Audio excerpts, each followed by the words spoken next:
All right. Welcome back, everybody. It has been 2 long weeks, right? Since we last? Yeah, last week we missed Molly's birthday, was last Wednesday. And last night, Elliot and I went to the Paints game, Chillicothe Paints, and they had fireworks going. So we were there pretty late. So I appreciate y'all joining me tonight. First one in the chat, Tanner. Hey Matt, love the content. I'd love to see some more Polaroid videos and work. Always love the style of your Polaroid stuff. I appreciate that, Tanner. Maybe we will dig out some Polaroids and go through them. Someone's driving pretty close. Sounds like they're driving like a jackass. They're gonna make Dad mad. Look, see, there we go. It's one of my favorite shirts. It's fitting. Old man getting grumpy in the evening. Let's take a look at some Polaroids, though. Let me make sure my top-down camera is working. Not a good sign. Not off to a good start. And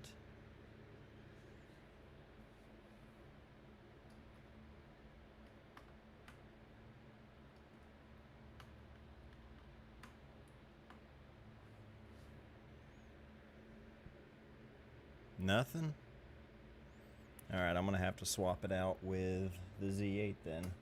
I can't remember. I thought last time I had swapped out the Z8 and the Z6 III. I didn't have to set up a new scene in OBS because I was using the same capture card. Not really sure, but we'll swap it out. I'm not using the Z8 right now. Molly said, Gene heard the loud car too. See, Mom and Dad aren't happy about this. What the hell are these cars doing? Driving like that at this hour. I really loved your video about Appalachia. Joseph Fakun is doing some amazing work. Thank you, Jake. Appreciate that. Glad you enjoyed the video, and I'm super glad that I got to make that video with Rich. We have talked about getting together more for a while now, and I'm glad we have finally started to do that. And this was a perfect way to just kind of share his work. It was perfect timing as he was working on his new book, 1804. So if anybody watching, if you haven't seen that video that I did with Rich Joseph Fakun, definitely check that out. He's super talented photographer and just a really a good human, and supporting good people that goes a long way in my book. If I like a photographer's work and then I find out they're not that cool of a person, it's a bit of a bummer. So when you meet people that you're a fan of and you're like, oh yeah, they're also just rad people and human beings, it's always a nice bonus, you know? Forgive me. I'm trying to get this set up. This has been a crazy busy week, so I'm like, I'm coming in hot here. Didn't really have time to get things dialed in, but I think we're gonna be good. Let me check this out. Okay. Hi. 30, no, not 1080. Hey, we're in business, folks. Look at that. All right, cool. 4K. Don't mind my Dymo there. The unsung hero of the shipping department. The shipping department is me. Let me get to this chat here. Rob. Matt, greetings from my front porch in St. Helena. I bet it's beautiful. I'm old and also hate loud revving cars. Yeah, I'm not into it. What's up, Pete? What's up, Julian? Appreciate y'all being here. Let me know last time you all said that the fan, you couldn't hear it. I might have the fan going a little bit higher right now. If it still sounds good, let me know. Otherwise, I'll suffer. I'll turn it down if I need to. But I did buy a dehumidifier for the barn, which is, yeah, you can see it right back here behind me. I have to like have it sitting upright for a full 24 hours. Barely. Okay, perfect. Hey, we're cooking tonight. Love it. Yeah, the dehumidifier has to be like stood upright for a full 24 hours before I can actually like turn it on and start using it.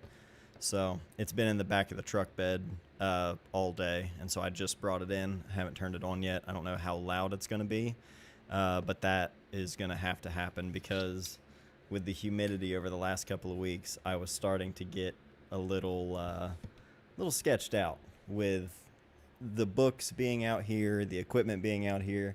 I will say, since especially since it's gotten warmer, I've basically configured my 2 Pelican cases. So I have a Pelican 1510. I can't remember which one it is, and I've got a sticker over the number because of course I do. But I think it's the 1510. It's the one that it's like a good carry-on size that's wheeled. And then I have one that's a little bit smaller and not wheeled. It's just like a briefcase style. And I can pretty much fit all of my gear for both photo, video, digital, and film. I can fit all of that gear into those 2 Pelicans. And so at night, what I've been doing is anytime I'm not out here in the barn, I'll just bring everything in with me, just for, the sake of the heat and humidity. Like I said, it hasn't been too bad, but I figure it's probably not a bad idea to just bring it in when I don't need to have it out here. But everything else, like the boxes of books, like the remaining stock of Surveyor, are all sealed up really well, and those have held up great over the past, I guess, year now that one has been out. So we're getting there. But Nathan and Josh Cheney, Nathan Hirschler, Josh Cheney, they were over a couple of days ago, and Josh was looking at the bookshelf, and he ended up taking a couple of books home with him because I was talking about how I need to put money into things for the barn, and so that went directly towards the dehumidifier that I just picked up. So we're making improvements here. Speaking of books, where is it? Oh, okay. Matt Eich, We the Free. I'm working on a video. I had him sat down on a call with him for a video on his new book, We the Free. So that's another new sort of like profile interview / photo book focused video on another photographer that's coming soon. And Matt Eich and Rich Joseph are also good friends, and the two things kind of happened like independently, but the timing of it all kind of worked out. So stoked for you all to see that one. It was cool to finally talk to him since I've been a fan of his work for such a long time. What's up, Javier? Oh, I was going to show you some of the prints that I've got so far. I also thought we might make some prints with this Epson P900. That way you guys could kind of see in real time the timing. We can look at the prints together in person, because I have so many photos from the paper mill project that just kind of came about out of nowhere. If you haven't seen that video yet, I made a video kind of talking about the paper mill in our town closing down, and I've managed to get in there and make some photos, a lot more than I thought I was going to be able to, over the past 2 weeks. So today I went in there possibly for the last time, most likely for the last time, and it was like the 5th day that I got inside the mill. So I was anticipating like 1 30-minute tour of the place and then just telling me like that's all you get. And I've gotten to spend a lot more time there, and ups and downs involved with that, I guess. Not necessarily for me, but I mean, it's a heavy time, and just trying to capture as much as I can of that place while it's still in operation, because the paper mill itself has been in operation for over 100 years, and the majority of the people that I talked to and took photos of have been there for 20 plus years. And a lot of people, like, especially around here right out of high school, like, that was one of the options in terms of what's next. A lot of people, that was the first thing that they would think to.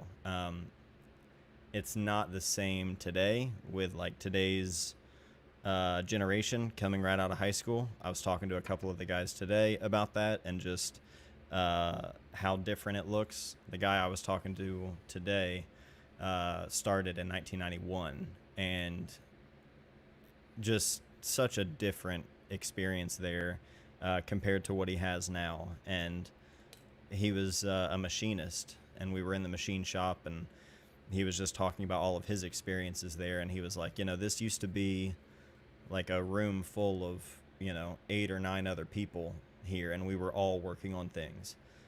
And I was like, so now what? Thinking like, how many are left? Not just you, obviously, but he was like, it's just me. There's just one person there doing what used to be a room full of people. And it's just crazy, the changes that place has gone through. And so I've been trying to make photos of that. Yesterday I was in there from 8 a.m. till about 1 p.m. And the last official paper machine that was in production finished its last roll. And it finishes, these giant 10, 12 foot, massive rolls of paper. And that was the very last one. So I caught the last production, and then that machine was shut down, and now they're officially done in terms of producing the paper. That part of the process has officially shut down at this point. So now it's a matter of shipping the things out that have already been manufactured, and things are kind of dwindling down over the next maybe 3 weeks to where it's like officially closed. And what comes next is like very up in the air. And so for me as a photographer, like, I want to kind of keep the possibilities, or keep the doors open. I don't want to like say, okay, it's done because I took all the photos and now it's finished.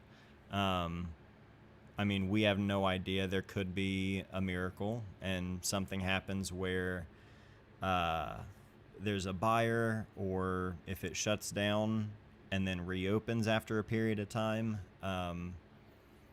Nothing is guaranteed other than it's closing down. And so a lot of uncertainty, and the more time I've spent on it, I've realized there's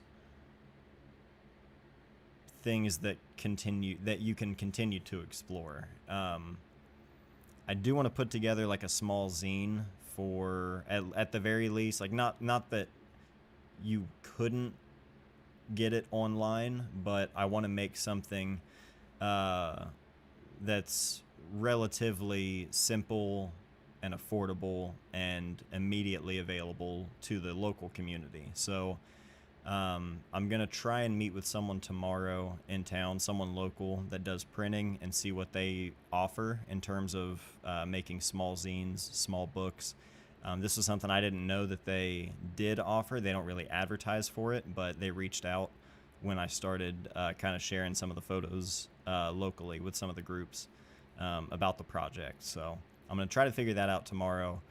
But yeah, I want to make something that is not like Friend of Mine or Surveyor, which are geared towards like a photographer, anyone who, no, I guess it's not limited to photographers, but it's very much photo books in the way that a photographer uh, would buy a photo book, or the quality, that sort of thing, that the everyday person doesn't really care about. They just care about the pictures, not the physical object as much.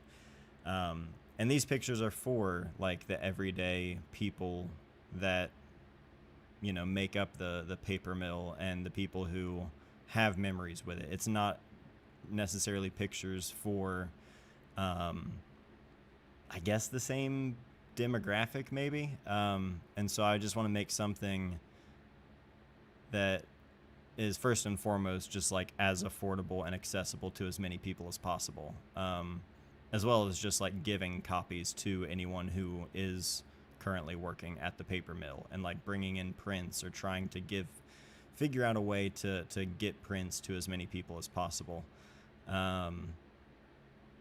Getting together like a local exhibit or something so that we can have big prints made, and have everything on display for the local people. Just trying to figure out all of that stuff. These are all just like I'm just dumping all of these ideas out to you all right now. I guess partly for me, as I'm like just getting everything straight in my head because it's been so busy, but I also just want to share kind of where things are at like in real time, because I wasn't anticipating this to happen like 2-3 weeks ago whenever this started. Up until that point, I didn't think I was going to be taking the photos at all. So now it's turned into so much more, and I've gotten to meet so many people, and it's super exciting. Obviously terrible circumstances though, so still trying to navigate that. But I'm gonna make a video probably over the weekend. I'll edit it from all the stuff I've shot since the last video, as I've continued just kind of like daily documenting the whole project and behind the scenes kind of stuff. Are you planning on taking photos once it's empty? Yeah, that's another thing I want to do. That right now, while it's still in operation, I'm trying to be as much of a fly on the wall as I can. When I see people that either engage with me because they've seen the post and they know like what I'm doing, and they see someone with a camera, so they just know that that's most likely me. I've struck up conversations with people that way and made portraits that way. But I know that once it's fully shut down, if I have a way through my current contact, like the way that I've been able to get in there, if I can get in there and make some photos of it being completely empty, I would like to.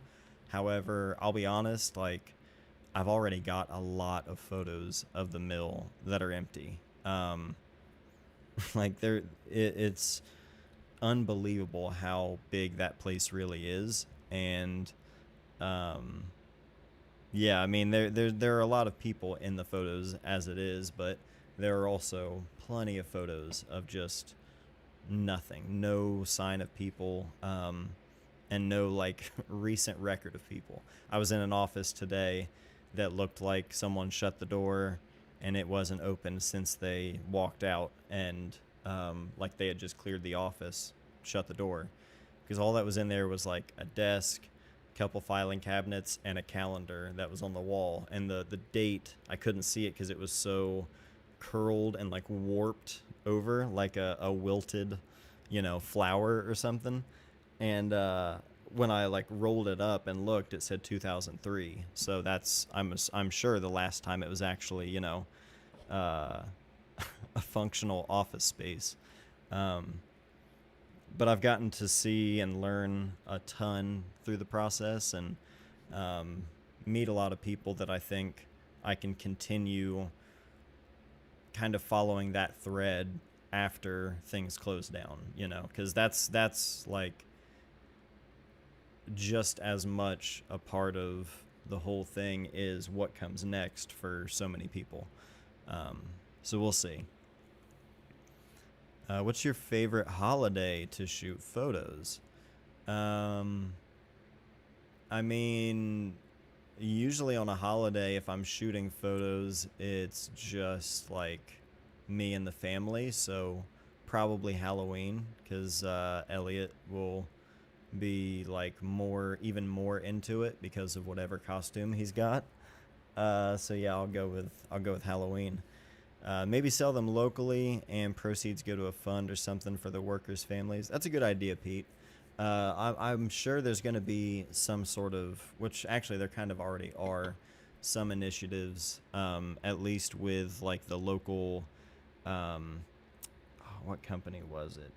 Or what group? I can't remember if it was through the Chamber of Commerce. It might have been, but I saw someone sharing a thing a couple of days ago about getting together as many resources as they can, and like having programs that people can sign up through if they're being affected by the shutdown in order to kind of like help navigate those next steps. So we'll see. It's sad, man. Like I said, there's so many people. Let's take a look at some prints here, and I'll share a little bit. Yeah, this was hold on, let me adjust my light.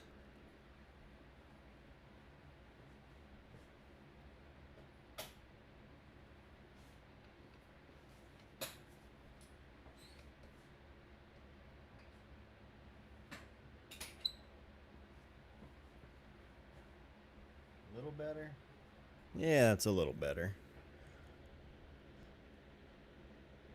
Try not to make it too dark. Canada is here. What's up? Glad I made it to the live stream. Thanks for being on air. We missed you last Wednesday. Paper mill project is rad. Slava, thank you. I appreciate that. Glad you're here. We'll take a look at some photos from the mill. Matthew Young, any chance you can use some paper from the mill for the zine? So I've actually got something to share here. I guess it'll be easier to do it with this camera and not the top down.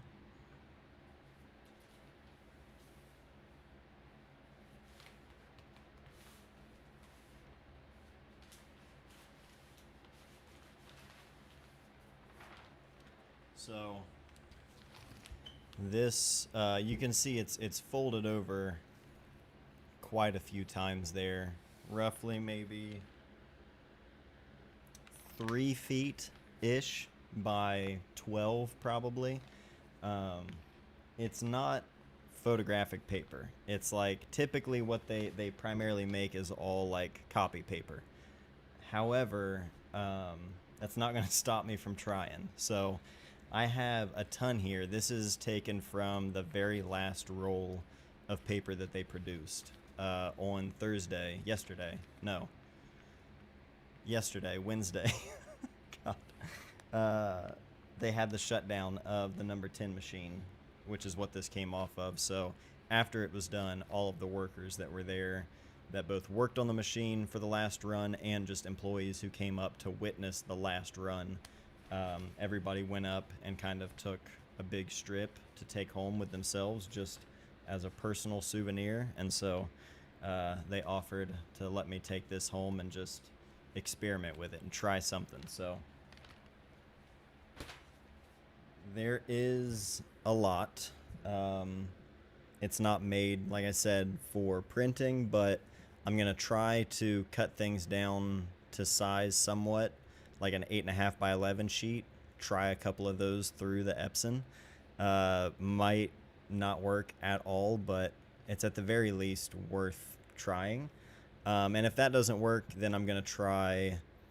I want to try cyanotypes, but the issue with that is this paper is like copy paper, and I feel like the second it's going to get wet, it's just going to start, falling apart, and it's just going to be pulp. So I might try the gel plate transfers instead, because I feel like with this kind of paper, it would actually work well for that.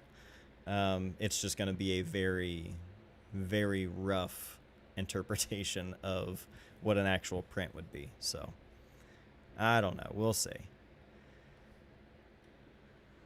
The Great Vanzini, what's up? Good to see you. Matthew Young, could use it for a cover or even just a single page with your signature or something. That's so sick. Yeah, thank you. I like that idea. I've also thought, like, because I told them, I was like, I just want a box of your standard copy paper, and I'm gonna try to make some prints with it. You know, nothing crazy in terms of the quality, but just something that was actually manufactured in Chillicothe from those photos. So they're gonna get me a box of that as well, so that'll be fun. But I want to try to photograph paper somehow. I don't know what way, but I'm gonna try and just experiment with it.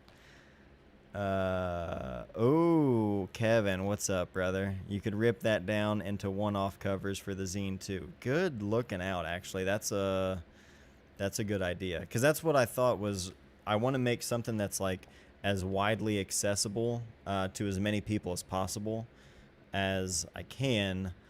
But at the same time, if I just did like a few handmade kind of artist editions or whatever, that could be sick. But I've been testing out a ton of this Epson paper. When Epson sent this P900, I basically, I've been using a lot of the Ilford paper that I normally buy, but I still had these sample packs that they sent over. So I've just been trying a ton of different paper types and seeing what I like, but super happy with them so far. Alex, what's up, man? Hey, Matt, taking pre-orders. Nothing yet, but I appreciate that. In time. These ones, I liked these photos of this guy quite a bit. Super nice guy. Here's another one from the previous. These really matte, like heavy texture paper. I don't know if you can kind of tell on there. Sometimes they work. It really depends on the photo. I didn't like either of these. This one, for the color, it's super flat, because it's that textured, you know, I can't remember what they called this one.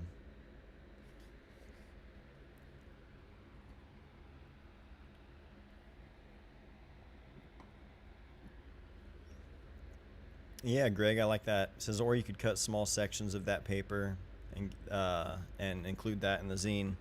That's another thing too, like just as a little something to slip into like a specific spread. Could be used in a cool way.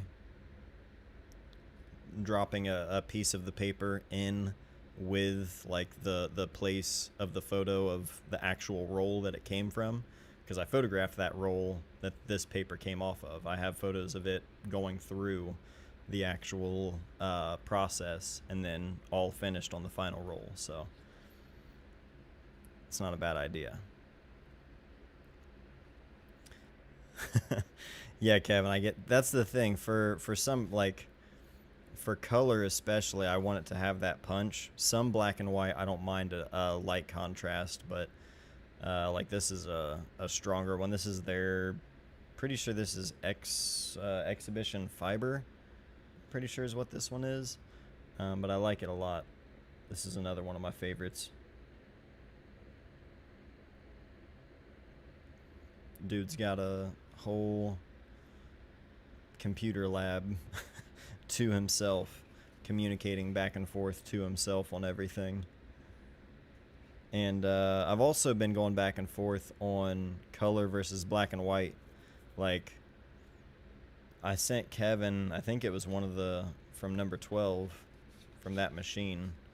I think I sent Kevin, I texted Kevin a color and a black and white version of this, and was just asking thoughts.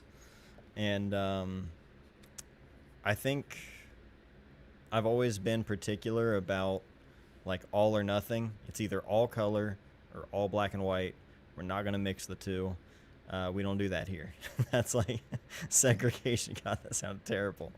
But it's like, I just like the consistency. Like if I'm going to use color photos, I want them all to have a similar feel, and same with black and white. However, this time around, I feel really comfortable in including the color, like when it makes sense. I think it's really just going to come down to each photo. And as I've been like looking at everything together, it hasn't bothered me one bit. You know what I mean? Like, I think seeing stuff like this, maybe, all of the variety of color, it's like, to me, it's overwhelming and it's too much. So my instinct is immediately black and white, which is always like my go-to in the first place. That's usually where I'm already thinking. But again, thinking about like the people who actually spend their time here, they're going to remember all of these different shades of usually dull color. But like, I really feel like that's going to be a big part of the memory for a lot of these people, are the things that you're going to see. It's going to read a different way in color.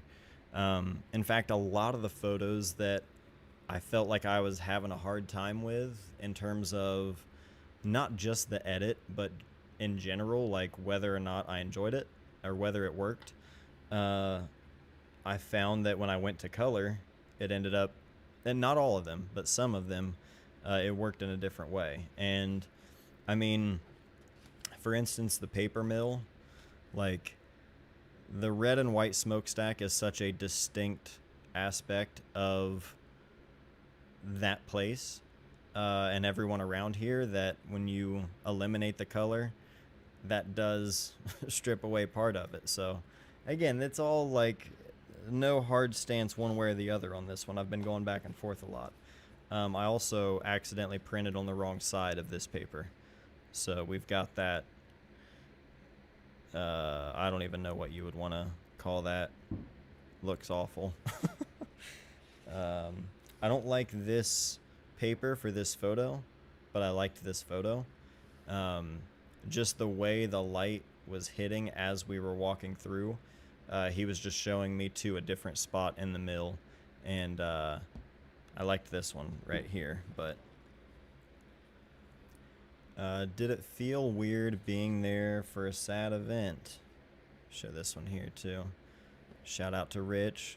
He was there working the number 12 on the last day that they were there, and when I walked in, I instantly recognized him, and it took me a minute, but I'd taken photos of his daughter's wedding like a decade ago. It was a ceremony where it was outdoors, and it started pouring down rain during the ceremony, and they just kept it going. The photos ended up looking rad because everything was in the rain, but messy day, that's for sure. And that's not my nickname. Did it feel weird being there for a sad event? Javier, yeah, it's absolutely. Like, people were emotional at various days that I was there. So many people that, like, that's where they've been since, I mean, again, 20, 30, 40 years. I took photos of a third and fourth generation paper maker, that a father and son that both still work there today. Got to take photos of them together and individually. A woman today that I met in the stockroom or the storeroom, she reached out when she saw my post and was like, you know, if you haven't been to the storeroom yet, we're over there. There's a good crew of people over there that I'm sure would love to, you know, be a part of it, or at least just like share their experience with you. And, you know, she shared that most of the people there in that department, there was maybe 6 or 7 people in there in that department, and most of them there had at least 20 years. There were some that it was like 4 or 5 years maybe, and then the rest, it was mostly like 20 plus years. And she shared that she had only been there for about 9 months, but 9 months ago she moved with her entire family from Michigan all the way to Chillicothe specifically for that job with the mill, because, like, as she said it, she was like, I just assumed that's a place that'll always be there, so it's a safe enough bet. And she was, she had been at her previous job before that in Michigan for like 15 years. So she left a place that she was already comfortable and established in for this place and an opportunity, and in less than a year, So it's like, it's people that have lived here their whole life that have all this like attachment to it, and it's also people who just came here for that place. So I don't know, man. It's super sad. It's encouraging, or it's comforting in the sense that, like, I've been able to connect with a lot of people that work there through this, and like actually feel like it feels like, again, no one else is gonna think about it this way. It's just my, I hope it doesn't come across this way, but the idea of being like, well, I'm sorry you lost your job, but here are some pictures of the place, like, I can't help anybody in a realistic way in terms of, changing the course of things. But the way that people have reached out to me privately just to share their experience and appreciation and just general interest in what I'm doing because they also have that same level of investment, that's been a really encouraging and, yeah, just a comforting thing to, I guess, find that level of connection with people so close to home, because I don't know.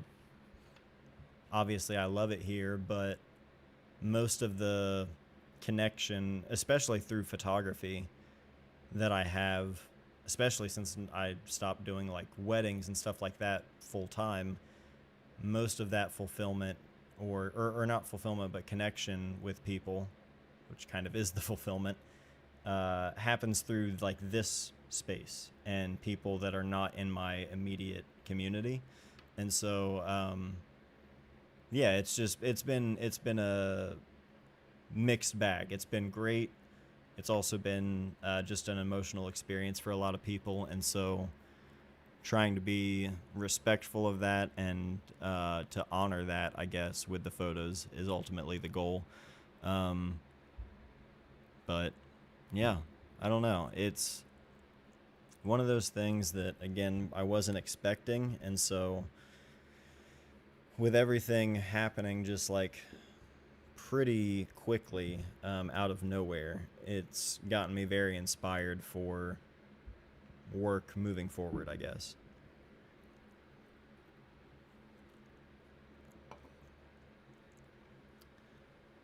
I appreciate that, Javier. I can't see it being anything other than appreciated, like having a nice photo of a pet that passed or a sentimental car or something. Having a nice photo is special. Yeah, Alex, that's exactly it. Like yesterday, I believe her name was Amanda. Having to wear earplugs and super loud machinery and everyone hollering and, trying to hear each other. I already can't hear worth a damn, but I think her name was Amanda. She had me get a photo of her little cart truck that she has had for 10 years that she's been driving around all over the mill. And these little trucks that, are all over the place, but this one was specifically hers, and she's been using the same one for 10 years.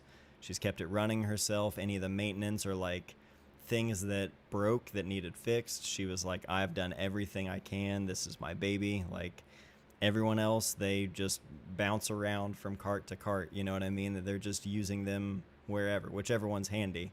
And she was like, this is my thing, And so I got photos of it, of her using it, and just, it's like little things like that where, because I told people on the like local Facebook post, I was like, if you see me and you want a photo of anything, even if I'm in the middle of taking a photo of something, come and tell me and I'll do it, right then. So that's what we did. She came up and she was like, "You told me to tell you." So we got to do that. That was fun. And yeah, just anything that I can provide that has that personal connection or touch to it is that's the goal. That's the kind of stuff that, like, if I worked there, I'm trying to imagine what are the things that I know I would be noticing day in and day out.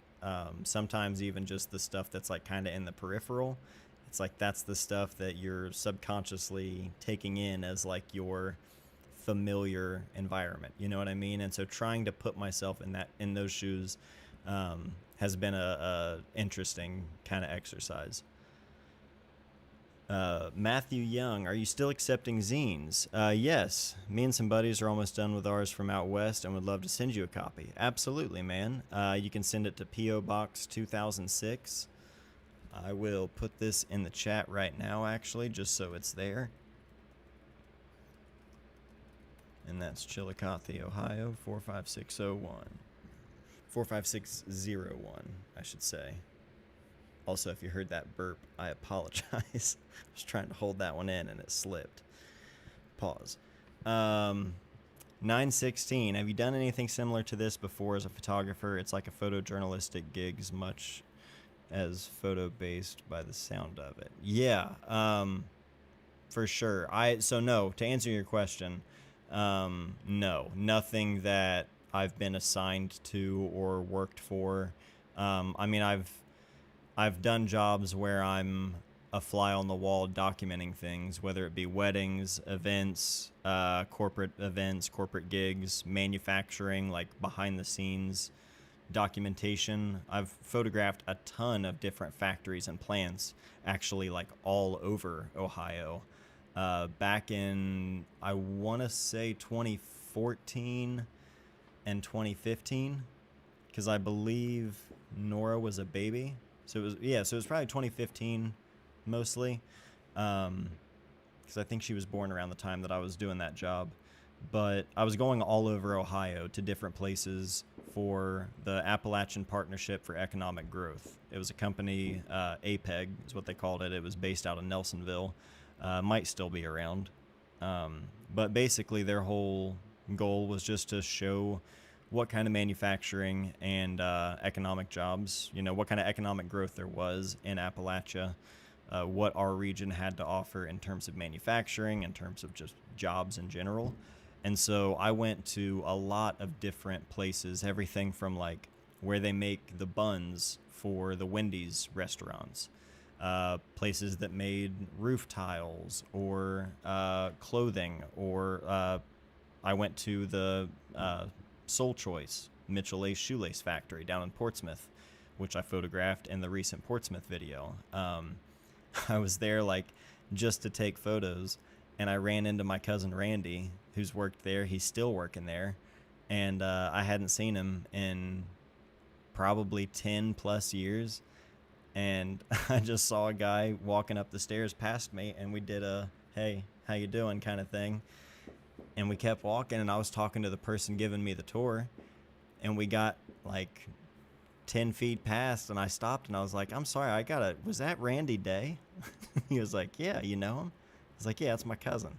But that side of the family, we just don't see each other in person that often, and so I looked totally different since he had last seen me. But anyway, got to take photos in that factory where they make shoelaces. Got to go all over Ohio and take photos of like all kinds of different manufacturing. And the two places that they wanted me to go in Chillicothe was Kenworth, which is where they manufacture semi-trucks. So if you didn't know that, that's another big aspect of Chillicothe's job force, I guess you would call it, and just manufacturing in general, is Kenworth Trucks. And then the other one was the paper mill. And both places said no, which was not a shocker to me at the time. But everyone there that hired me for the job, they were like, did you make these people mad? Why in your town is the one place where we're getting shut out? And everyone has always said they're like, that's just the way it is. And places are, private, obviously, for obvious reasons. But I've taken photos of places like that and in situations like this for that sake, never to cover a story as a photojournalist or anything like that. This is strictly just, I want to be able to tell these stories to the best of my abilities. This is like not a lifelong goal, but a thing that I just thought, as long as I've carried a camera around, I've taken so many photos of the smokestack, and I've just always thought it'd be awesome to get in there and actually like really take proper photos of the whole operation. But I've known that's been a pipe dream for a long time, especially since over a decade ago they denied my access to it. So now I think, given the circumstances of everything, putting together a proposal and not just a handshake, someone saying yeah, come on in, go ahead and slip in the back gate when no one's looking, being able to get the proper clearance, have people show me around because they get it and understand it. It's just been a cool experience. And so yeah, Javier, exactly, that's the truth of it. I think people, me always being cautious, or maybe not cautious, but self-conscious about how things are going to be perceived, and I never want people to take things the wrong way. I'm not even sure, but everyone has responded really well to it, and I think some people are feeling very forgotten about in the grand scheme of things, because Pixel, the company that owns the paper mill now, it's gone through a number of different names over the last 20 years or so. When I was a kid, it was Mead, the Mead Paper Company. They're a company that is just looking at it as, numbers, and that's it, because they're a business and that's what they've got to do. But I think a lot of people are feeling very forgotten about right now. And so the photos, at the very least, I think some people are taking it as a moment to at least just some sort of like recognition for the time, so yeah, it's tough. There's a lot of people that are, everything's getting turned completely around and upside down right now. Yeah, Greg says, I'm ashamed to say this. I have cousins I would not even recognize. Mom is from a family of 10, so I have cousins I've actually never met. Yikes, 10. Molly's the youngest of 7, and I always think that's wild.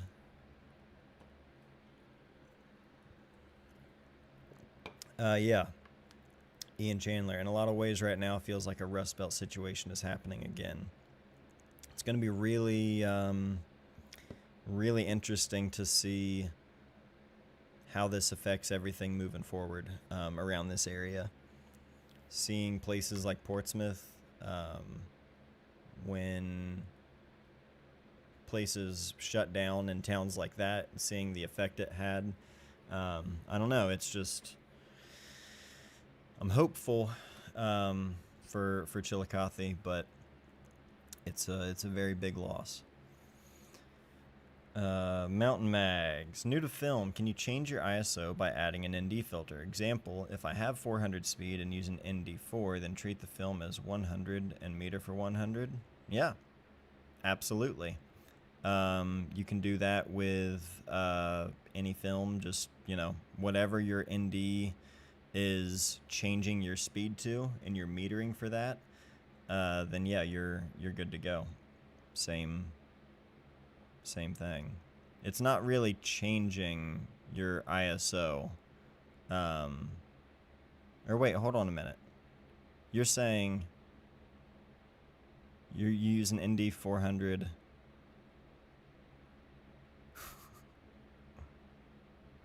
Yeah, that's why.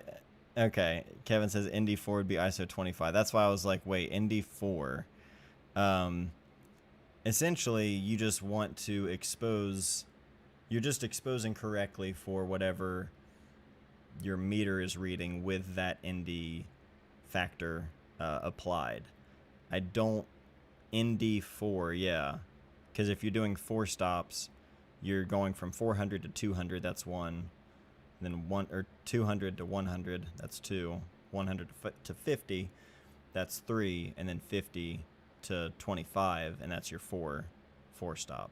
So, but the principle of what you're saying, yes. Like if you screw on an ND filter and it goes from saying you needed 1/500th of a second to 1/15th of a second, or however many stops it's going to be, not that specifically, but as long as you're exposing correctly for the filter factor, then yeah, you're good to go. So in the sense, it is changing your ISO in that just that variable of the exposure triangle, and only for those photos with that ND filter on there.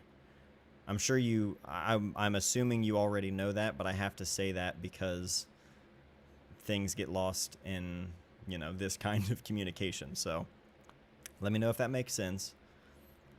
But I think we got there. Portsmouth, shoo, that place has fallen over the last few decades. I was there a few weeks ago, and a park in the middle of town looked like a Cincinnati sketch area.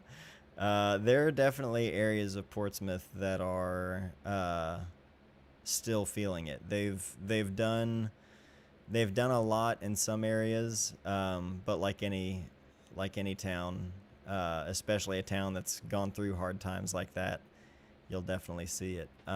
Speaking of Cincinnati, though, Molly and I were there but right before her birthday, so just over 2 weeks ago, and we always talk about how much we love it there. Yes, Javier, the only difference would be shutter speed or aperture, right? Yes, so whatever the filter factor is, you would just make that adjustment however you want, depending on, whether you want to increase your depth of field or decrease it, just whether you want to alter your depth of field or if you would rather alter your shutter speed. But yeah, that would be how you would change to compensate for using the filter. What's up, Quaid? Good to see you. Fun fact, ISO stands for I shoot often. Can't believe you're neglecting your Stardew Valley career for these photo jobs, creating cherished relics for working class people. Shaking my head. I will say, I haven't played Stardew in maybe a month, and that hurts to say. I was clocking dedicated hours to that game at night, but I haven't played in probably about a month. I haven't really played much of anything over the last few weeks. Play a little bit of Session late at night. They just came out with a new update, and I still love that game. That's like a more realistic version of Skate 3, which the new Skate game, not Skate 4, but Skate, is also coming out sometime maybe later this year. And it kind of looks like Fortnite plus Session, but I'm not really mad about that. Kind of seems like it's going to be a good time, so we'll see. But I don't know. I'm going to show...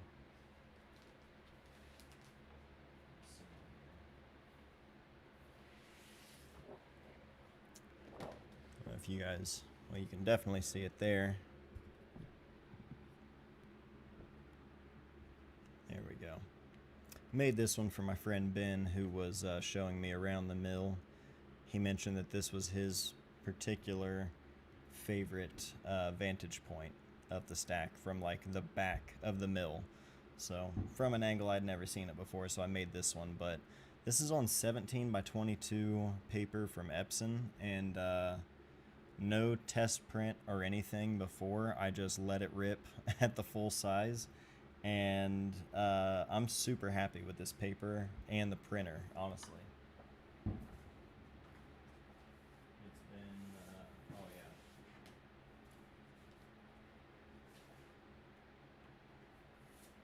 There we go. This is another one of my favorites. This is like the deep storage of a lot of the paper, and these are like 2 rolls stacked up on top of each other, and they're both probably like 10 feet at least each, so just massive storage area of all this paper. Not the only storage, but a big part of it. You bring world's best intern tea to the mill. You talking about Nathan? Young Nathan? Unfortunately, I wasn't able to bring anybody. At first, I thought you were saying Elliot. I wouldn't get anything done if I brought Elliot. The mill lord. I wish I could have brought Nathan. AJ was wanting to come with me as well. I was trying to get him to come, or be able to get him to come with me, because he's just like, he loves the paper mill history and stuff as well. So I managed to get, like, they gave me some random or just like various Pixel merch and stuff, you know, that they pass out at whatever events and stuff, you know, for the employees. So random shirts and like backpacks, tote bags, that kind of stuff. And so I saw him yesterday and hooked him up with a bunch of stuff. Yeah, he loves the aroma of the mill for sure. Let me get back up here. Matt, if you haven't played Kentucky Route Zero, I recommend it. It's basically a Steinbeck novel with heavy shades of Lynch. Go in blind, you'll never forget it. Good looking out. I'll check that out, Ian. Do you have werewolf genes? You have anti-male pattern baldness. Yeah, it's a little bit of Teen Wolf right now. It's a little out of control.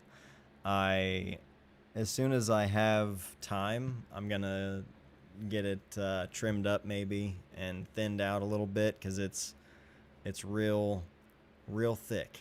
It is feels like a coonskin cap right now in this heat, and I'm fighting the urge to just completely buzz it all off.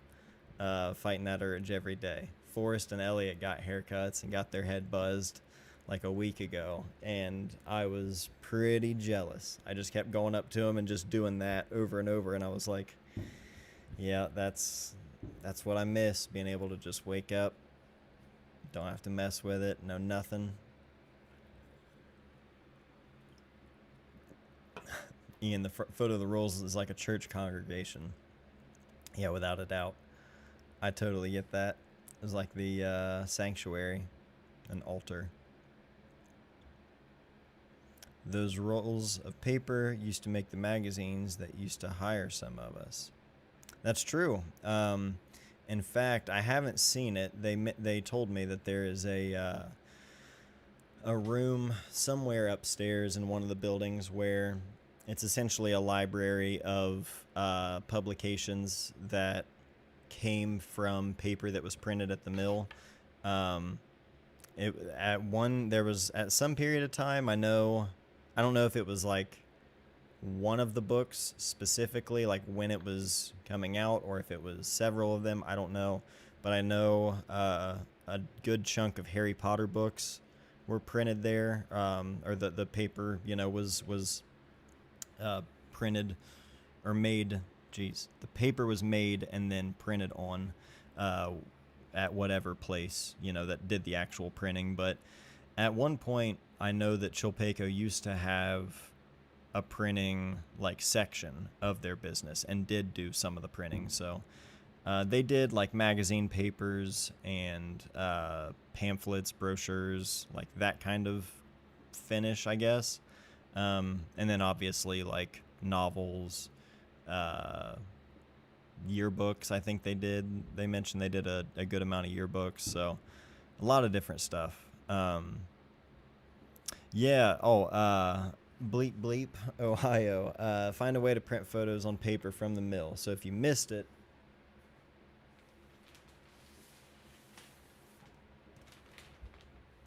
got about 3 feet by 12 feet ish of paper that's all folded up here that came off the last roll that was in production. So one of the last rolls of paper, or the last roll that was made at the mill, is that right there. I'm going to try to incorporate that, as well as I'm going to get like a box of just loose sheet, loose copy paper, that type of stuff that was printed there, or that was made there as well. And I'm going to try to use that for some printing. So we'll see. I'm going to try. Again, I don't know what the quality, it's not necessarily about the quality on those. So yeah, we'll give it a shot. Forget Team Jacob or Team Edward. I'm Team Matt. I worked at the movie theater during the Twilight peak, and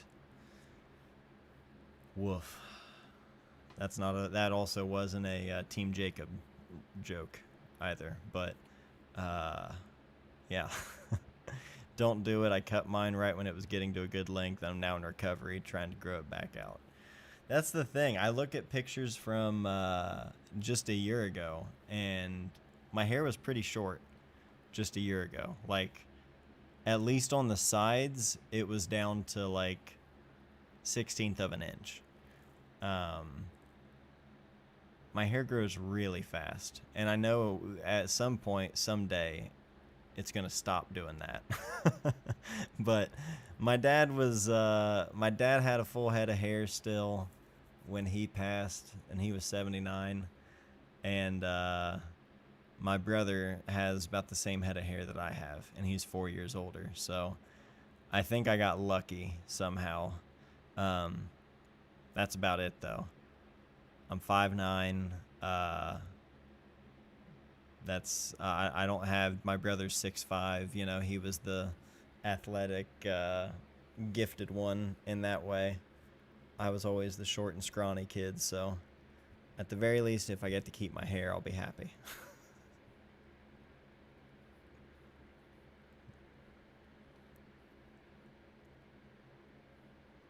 Polaroid emulsion on some of the paper. That's a good idea too. Well, the thing is, though, with the Polaroid lifts, you've got to be able to submerge that in water, and this paper is, I mean, you can see the fiber in there. You see that? Like, you see the shade, the variant in the paper. It's not thick paper at all. So if this, I mean, let's just experiment here with a piece of paper. And there we go. Let's just pour this.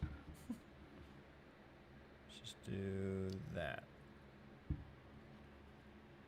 There we go.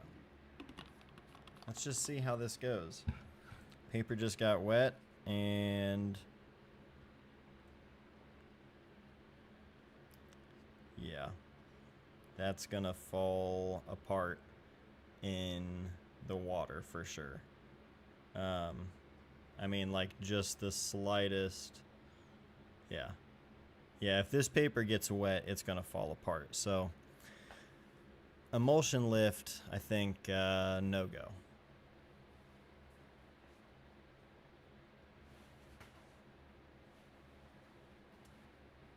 But I still want to try some kind of printing.